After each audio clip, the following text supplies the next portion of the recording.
The last of the macros is proteins. From a providing us with energy function, carbs 1, fats 2, proteins are third. That's why the book discusses it third. When it comes to proteins, they help to make things. They make structures. That's their primary function. When we look at them, pretty complex, or can be potentially pretty complex structures. Okay? And they are comprised of individual units called amino acids. And they can contain a number of things. The one thing that they contain that nobody else has so far, and by nobody else, I mean carbs and fats, they contain the nitrogen molecule.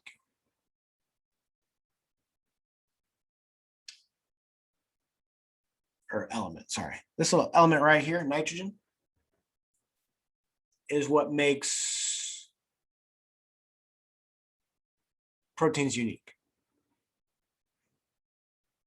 I have to remove this one little thing here in order to get at the ability of what proteins can do. And we'll talk about that a little bit today, and we'll talk about it with metabolism as well. But you can see it helps to make things. Okay? Repair, build, make structural components. That's the biggest function that there is. That's number one. Okay, examples: collagen, ligaments, bone, keratin. I mean, white blood cells, red blood. I mean, just name something. Okay, it helps to make structures. It also does a few other things though as well, stuff that are really damn important. It helps maintain fluid balance.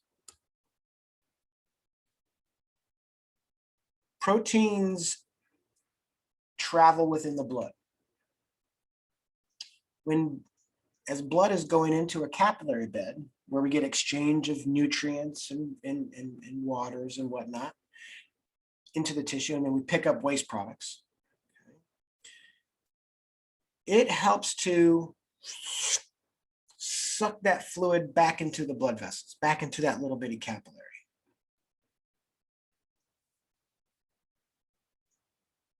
There's a few different kind of fancy words that I'm not going to use. Come to phys class or come to 109 class, and we talk about that there.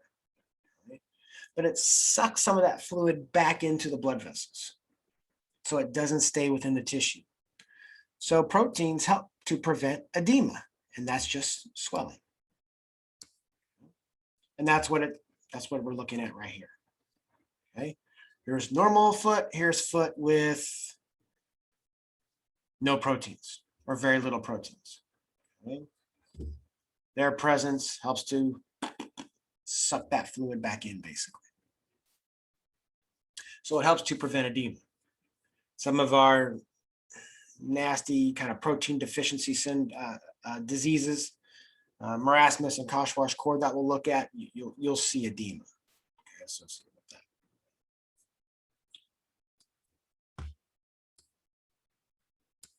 It acts as a buffer, a third function. So it's going to help give us a proper pH. I don't get too acidic. I don't get too alkaline. Basic. Helps me to maintain a nice, normal, balanced pH within the system. Because if I change the pH of the system, then I change the functionality of my organs and whatnot, and we don't want that. Minor function is energy. And normally, you would see proteins being utilized as a primary source for energy under starvation.